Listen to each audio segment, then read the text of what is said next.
இந்திய ராணுவத்தோட வெற்றி மோடியோட வெற்றினா அப்ப புல்வாமா அட்டாக்கோடைய தோல்வி மோடியோட தோல்வியா? அஜர்பைஜான் துருக்கி இறக்குமதியை தடை செய்யணும்னு சொல்ற நீங்க அப்ப அமெரிக்காவை பாகிஸ்தானோடைய போர் நின்றுச்சுன்னு சொல்றீங்க, மறுபடியும் பாகிஸ்தான் நம்மளை அட்டாக் பண்ண மாட்டாங்கிறதுக்கு உத்தரவாதம் இருக்கா? காஷ்மீர் மக்களை ஏன் இந்திய மக்கள்னு பிரிக்கிறீங்க? காஷ்மீர்ல பாதிக்கப்பட்டவங்களை இதுவரைக்கும் பார்க்காதது ஏன்? அப்படிங்கிற முழு விபரத்தை இந்த வீடியோல நம்ம ஃபுல்லா பார்ப்போம்.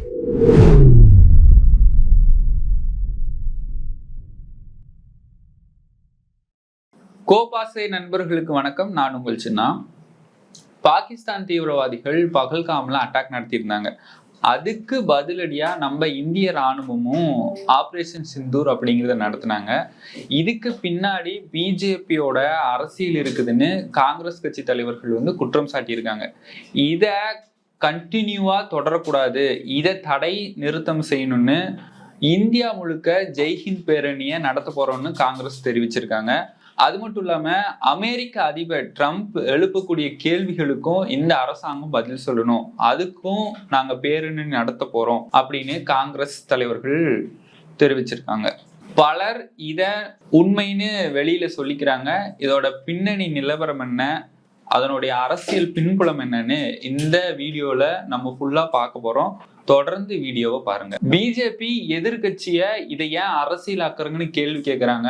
ஆனா இத அரசியலாக்குறதே பிஜேபி தான் அப்படின்னு ஒரு சிலர் பேசிட்டு இருக்காங்க. ஏன் இந்த விஷயத்தெல்லாம் விட்டுட்டு இப்ப ஊர்வலம் போயிட்டு இருக்காங்க? ராணுவத்தோட வெற்றி பிரதமரோட வெற்றினா அப்ப ஏன் காஷ்மீர் மக்களை போய் மோடி அவர்கள் சந்திக்கிறதே இல்லை? ராஜ்நாத் சிங் போறாரு, அமித்ஷா போறாரு, ஆனா இந்த மோடி அவர்கள் காஷ்மீருக்கும் போக மாட்டேங்கிறாரு, மணிப்பூருக்கும் போக மாட்டேங்கிறாரு. அதனுடைய நோக்கம் என்ன? இவர் என்ன அரசியல் நடத்துறாரு அப்படின்னு மக்கள் கேள்வி எழுப்பிட்டு இருக்காங்க. இன்னைக்கு ஸ்ரீநகர் மருத்துவமனையில 100க்கும் மேற்பட்டவர்கள் காயப்பட்டு அனுமதிக்கப்பட்டிருக்காங்க. எத்தனை மத்திய மந்திரிகள் பார்த்தாங்க? அவங்களும் இந்தியர்கள் தானே. உங்களுக்கு ஈவு இறக்கம் இருக்குதா இல்லையா? பகல்காம்ல சுட்டு கொல்லப்பட்டவங்களை மட்டும் பேசுறீங்க, காஷ்மீர் மக்களை பத்தி ஏன் பேச மாட்டேங்கிறீங்க? அவங்களும் இந்தியர்கள் தானே. தமிழ்நாட்டை சேர்ந்த ஒருவர் காஷ்மீர் கவர்மெண்டோட ஒரு உயர் அதிகாரியா இருக்கிறாங்க. அவங்க பகல்காம் தாக்குதல்ல சுட்டு கொல்லப்பட்டாங்க. இதை ஏன் இந்த பிஜேபி அரசாங்கம் இதை பத்தி பேசல? அவங்களுக்கான நீதியை ஏன் வாங்கி கொடுக்கலன்னு சமுதாயத்துல பல மக்கள் கேள்வி எழுப்பிட்டு இருக்காங்க. அமித்ஷாவும் இதை போய் பார்க்கல, மோடி அவர்களும் இதை போய் பார்க்கல. ஆனா ஆதம்பூர்வா அப்படிங்கிற இடத்துல போய் விமானப்படையோட சேர்ந்து வெற்றி கொண்டாட்டம் கொண்டாடிட்டு இருக்காங்க. இங்க காயப்பட்டவர்கள் பல பேர் மருத்துவமனையில அனுமதிக்கப்பட்டு வேதனையில் இருக்காங்க. ஆனா மோடி அவர்களுக்கு வெற்றி கொண்டாட்டம் தான் முக்கியமா? இந்த பிரச்சனைகளெல்லாம் விட்டுட்டு இப்ப கொடியை தூக்கிட்டு ஊர்வலம் போறீங்களே, இது அரசியல் இல்லையா அப்படின்னு கேள்வி எழுப்புறாங்க. ஏன் இதெல்லாம் விட்டுட்டு கொடியை தூக்கிட்டு ஊர்வலமா போயிட்டு இருக்காங்க? இதை வச்சு பிஜேபி அரசியல் பண்றாங்களா?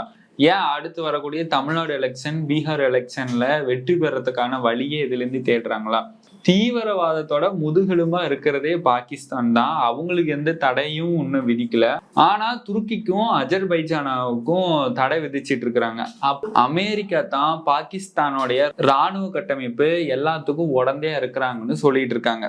இந்தியாவுக்கு எதிராக பாகிஸ்தான் இப்படி போர் நடத்துதுன்னா அதுக்கு அமெரிக்கா காரணம்னு ஒரு சிலர் சொல்லிட்டே வராங்க.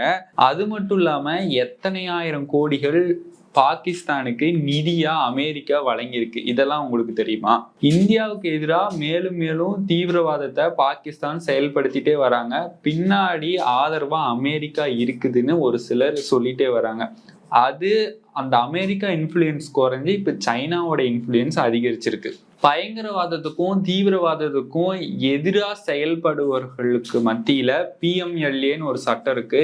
இது எல்லா கட்சிக்காரங்களும் எல்லாரும் கைகோர்க்கணும்னு ஒரு சட்டம் இருக்கும்போது இப்படியாப்பட்ட தாக்குதல்லாம் ஏன் நடக்குது? இந்தியா பாகிஸ்தானுக்கு ஏன் தாக்குதல் நடக்குது அப்படின்னா 1979 இருந்து 1988 வரைக்கும் சோவியத் யூனியனுக்கும் அமெரிக்காவும் தாக்குதல் ஏற்பட்டிருக்கு.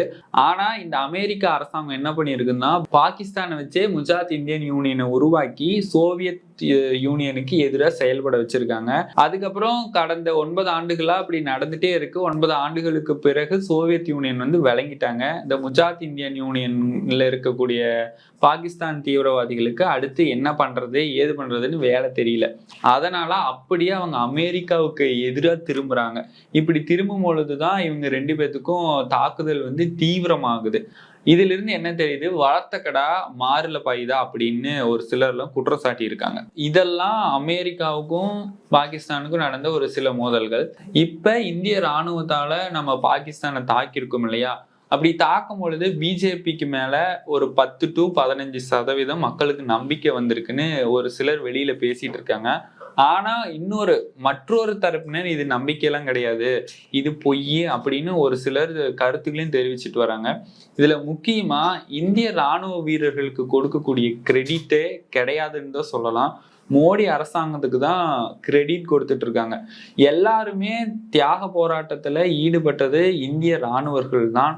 ஆக அவங்களுக்கு தான் உண்மையான கிரெடிட்டை நம்ம கொடுக்கணும். இப்படி இந்திய ராணுவ வீரர்களுடைய தியாகத்தை வச்சு பிஜேபி அரசாங்கம் தன்னுடைய சுய அரசியலை முன்னிலைப்படுத்துதா அப்படின்னு ஒரு சிலரும் கருத்துக்களை தெரிவிச்சுட்டு வராங்க. மத்திய பிரதேசத்துல சோபியா குரேஷிய தீவிரவாதிகளின் தங்கச்சின்னு குற்றம் சாட்டுறாங்க. ஆனா இந்த மோடி அவர்கள் ஏன் அவங்க கிட்ட கேள்வி எழுப்பல, இதை பத்தி ஏன் யாருமே பேசல, அவங்க மேல ஏன் எந்த ஒரு ஆக்ஷனுமே எடுக்கல? இது ஒரு கேள்விக்குறியாக தான் இருக்குது சமுதாயத்துல இருக்கக்கூடிய மக்களும் இதை நீங்க சிந்தித்து பார்க்கணும். இந்திய ராணுவ வீரர்களை வச்சு பிஜேபி அரசியல்ல ஈடுபடுதா? அன்னைக்கே கண்ணதாசன் சொன்னா ஒவ்வொருத்தருமே தேசபக்தியில சிறந்தவர் தான். அதுக்கு உதாரணமும் ஒரு பாடல் இருக்கு. என்னன்னா, ஏற்கொண்ட உழவன் என்றே போர் செய்யும் வீரன் யாரோன்னு அப்படின்னு. ஏர்ல உழவு செய்யறவனும் தேசபக்தியில சிறந்தவன் தான், போர்ல ஈடுபடுறவனும் தேசபக்தியில சிறந்தவன் தான்னு அன்னைக்கே கண்ணதாசன் சொல்லியிருக்காரு. ஆக தேசபக்தியில நாங்க தான் சிறந்தவங்கன்னு சொல்லிட்டு ஊரு சுத்துற மத்தியில ஒவ்வொரு நாட்டிலையும் ஒவ்வொரு சமுதாயத்திலையும் ஒவ்வொரு மனிதனுமே தேசபக்தியில சிறந்தவங்க தான் அப்படிங்கிறது என்னோட கருத்து. தேசபக்தின்னு மக்களிடையே சொல்லிட்டே வரீங்களே, இதுவா தேசபக்தி? சோபியா குரேஷி நீங்க எதுவுமே பேசல, காஷ்மீருக்கும் போகல, தாக்குதல்ல ஈடுபட்ட குடும்பங்களுக்கு என்ன நிவாரணம் கொடுத்தீங்கன்னு தெரியல. அது மட்டும் இல்லாம இப்ப 7ஆம் தேதி தாக்குதல் முடிஞ்சிச்சு, பின்னாடி நிறைய பேரு சப்போர்ட் பண்ணாங்க, பிஜேபி அரசாங்கத்துக்கு நிறைய பேர் சப்போர்ட் பண்ணாங்க. ஆனா இப்ப தாக்குதல் முடிஞ்சு எல்லாமே நிலவரம் கலவரம் எல்லாம் முடிஞ்சதுக்கு அப்புறம் இப்ப நீங்க மட்டும் பாத யாத்திரையை போய் அந்த வெற்றியை கொண்டாடிக்கிறீங்களே, பின்னாடி செயல்பட்டவங்களுக்கு எல்லாம் என்ன பதில்? அப்ப சோபியா குரேஷி அவர்களை நீங்க தீவிரவாதிகளின் தங்கச்சின்னு சொல்றீங்களே, உங்களுடைய நோக்கம் என்ன? சமுதாயத்துல இதற்கான வெளிச்சத்தை நீங்க கொண்டு வரணும். இப்படி தொடர்ந்து நீங்க செஞ்சுட்டு வர்றதுனால சமுதாயத்துல இதுல நீங்க குறுகிய அரசியல் பண்றீங்களா அப்படின்னு கேள்வி எழுப்புறாங்க. இதுக்கான பதில் உங்ககிட்ட இருக்கா? இப்ப இந்திய ராணுவ வீரர்களோட வெற்றிய நம்முடைய பிஜேபி அரசாங்கத்தின் வெற்றின்னு கொண்டாடுறீங்களே, அதே மாதிரி தானே புல்வாமாக்கள் அட்டாக் நடந்துச்சு. அந்த அட்டாக்ல தோல்வி ஏற்பட்டது, அதனோட தோல்வியை உங்களோட தோல்வின்னு ஒத்துப்பீங்களா? அந்த தீவிரவாதிகள் வந்து அட்டாக் நடத்திட்டு சுமார் 200 கிலோமீட்டருக்கு முயல் வேகத்துல போனா கூட தப்பிச்சு போயிட முடியாது. எப்படி அவங்கள நீங்க தப்பிக்க விட்டீங்க? இதுதான் நீங்கள் மக்களுக்கு செய்யற தொண்டாட்சியா? வெற்றின்னு வந்தா தலைக்கவசம் சூடி வெற்றியை கொண்டாடுகிற நீங்கள், தோல்வின்னு வந்தாலும் அந்த தோல்வியை ஒத்துக்கணுமா இல்லையா அப்படின்னு சமுதாயம் உங்களை கேள்வி எழுப்பலையா? அது மட்டும் இல்லாம ஓமர் அப்துல்லா அவர்களும் சொல்லியிருக்காங்க, பாகிஸ்தானு இந்த காஷ்மீரி மக்கள் எல்லாம் இப்ப தாக்குதல்ல ஈடுபட்டிருக்காங்க இல்லையா, அவங்கெல்லாம் ஏன் இந்தியன் மீடியா வந்து பதிவு செய்யல, இதுக்கு என்ன காரணம் அப்படின்னு அவரோட கருத்தை தெரிவிச்சிருக்காரு. இந்திய ராணுவ படையால நடத்தி பாகிஸ்தானுக்கும் இந்தியாவுக்கும் இல்ல போரை நம்ம இப்படி நிறுத்தியிருக்கோம், இன்னும் மீண்டும் போர் தொடருமா இல்ல இதோட போர் முடிஞ்சுச்சா அப்படிங்கிறத நம்ம தொடர்ந்து பார்க்கலாம். பின்னாடி பல அரசியல் பின்னணிகள்லாம் இருக்கு. எத்தனை நாள் பூமிக்குள்ள உண்மையை மறைச்சு வச்சாலும் கண்டிப்பா ஒரு நாள் அது வெளிச்சத்துக்கு வரும், மக்கள் முன்னாடி அது நிறுத்தப்படும். ஆக இந்திய ராணுவ படையினரை வச்சு பிஜேபி அரசியல் பண்ணுதா இல்லையா அப்படின்னு சமுதாயத்துக்கு நல்லாவே தெரிஞ்சிருக்கு. சமூகத்துல பலர் இதை கேள்வி எழுப்பிட்டு வராங்க. தொடர்ந்து பத்திரிகையாளர்களும் இதை பதிவு பண்ணிட்டு வராங்க.